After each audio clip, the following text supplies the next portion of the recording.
Yes, Anange. Yes, tuli wano ku Buganda Road Court. Mukwano gwaffe Tracy Manule Bobiholi abasinga mumanyi nga Nalubo wa Teddy. Erinnya lye abadde akomyewo omusango gwe gwamuteekebwako okuba nga yeeripootinga nga bagamba mbu yakozesa bubi ekibanja kye ekya TikTok n'ekya Facebook bwe yakola akavidiyo nga n'ataataaganya eddembe ly'obukulembeze w'eggwanga nti ng'agamba nti omugenzi olunaku lw'anaafa olunaku ng'ataataaganya eddembe ly'omukulembeze nti ow'eggwanga bogo bayita omukulembeze w'eggwanga General Museveni bwe yagamba nti bwe yajaganya okufa kwa General Eric Mwine era n'ategeeza nti ate ono ye lwaligenda bannayuganda ku nnaku ebaluma balijaganya n'obudde ne bukola ki ne bukya so gwe musango ogumulekomesezaawo mu kkooti naye omuwabi wa gavumenti ategeezezza nti okunoonyereza kukyagenda mu maaso bakyagattagatta bujulizi omulamuzi n'atuuka batudde nga 6 mu mwezi ogw'12 2022 tulabe era okunoonyereza kunaaba kutuuse nga mumulaba wuuno si musi wa misango era akomyewo okulaba nti amazima n'obwenkanya alaba nti tubirwanira n'ebibanga bitambula nange nga munnamateeka nja kusigalawo nga bwe nabasuubiza okuwa saavisi zino ku bwereere era twagala n'okugumya bannaffe abali eyo mwenna yes sooka muweeko omukisa yeebaze ku bantu abamubeereddewo. Amanya gange ze Nalubo wa Teddy ku Facebook ne TikTok nkozesa Tracy Manule Bobiholi.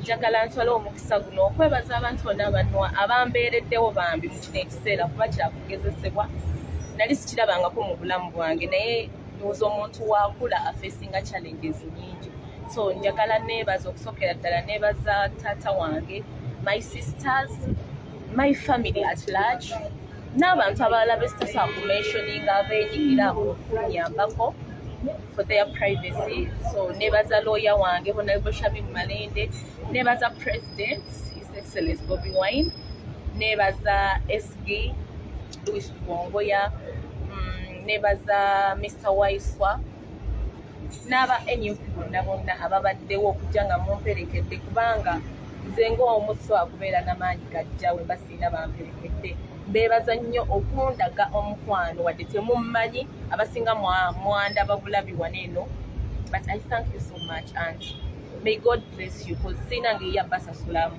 May God bless you all. Ng'ogyeko okwebaza emisango gino gikukosa. How are you affected by this case?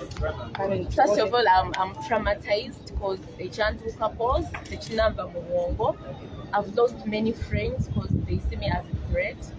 Many don't want to talk to me. Many are avoiding me. Many have ignored me. But in all, the good thing, my family is with me. My dad is with me. So there is nothing. It's all of what is as long as I have my father.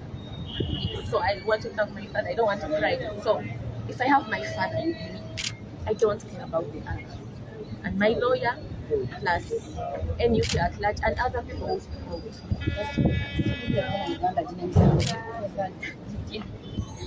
Emisango nze nga nze teginava mu bwongo bwange kubanga gwe gwali omulundi gwange ogusooka ate ekintu ekyo nze nga nze nalowooza buli muntu aba n'eddembe eryogera kasita oba nga tosse muntu totemye muntu oba tobbye muntu so kyankosa nga nze nfiiriddwa emikwano mingi nfiiriddwa emirimu abasinga tebagaana kuntunulako wadde otutokutu but kasita nina taata wange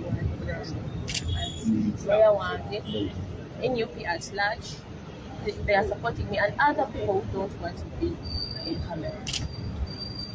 Mpozi twagala kubajjukiza nti Olwokubiri wiiki ejja tudda wano ku musango gwa Motive Kasagga oba Kasagga Bashir Olwokubiri olujja ate era mu kiseera kyekimu twagala kwebaza aba foot soldiers ne media nammwe olwekyo kye mutaddewo n'abagezaako okulwana okulanga mweyimirira Tracy banaye mwebale nnyo n'abantu baffe abalala bonna bangi buli omu yeebale nnyo yeebale ddala kyakoze kubanga mmanyi mwenna temusasula naye mukikola olw'okulaba nti mulwanirira okulaba nti tubeera ku nsi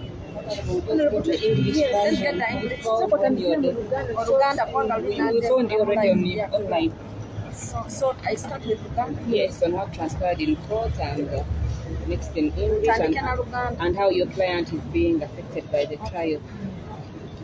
Olwaleero tukomyewo Buganda Road Court musango gwa munnaffe Tracy Manuel Obiholic erinnya lye nga ye Nalubowa Teddy okweripootinga era omulamuzi agutuddemu n'abeera ng'agwongezaayo paka nga 6 Desemba 2022 oluvannyuma lw'omuwabi wa gavumenti okutegeeza nti bakyanoonyereza obujulizi obulumika Tracy.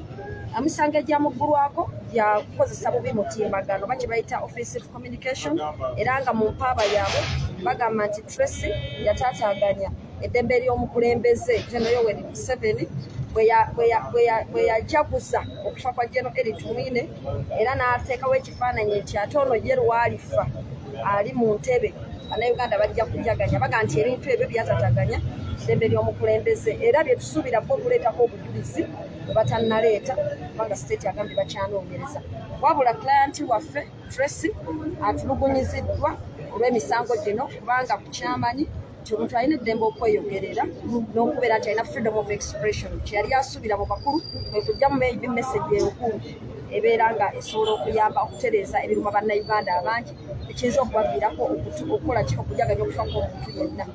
So n'olwekyo ali traumatized era atutegeezeza nti aluuzinze n'emikwano mingi abamutya kati abalowooza nti olw'okuba yatiisibwatiisibwa abanene nga nabo batya nti banaamulaba ng'ayimiridde nabo osanga banaabatwala naye n'aguma n'agamba nti musanyufu lw'ensonga nti omukulembeze w'ekibiina kyaffe National Unity Platform wamu ne Bannayuganda abaagala enkyukakyuka ne muzadde we taata we ow'ekitiibwa wamu ne bannamateeka bayimiridde naye nammwe Bannayuganda abamubeereddewo n'abeebaza mwenna.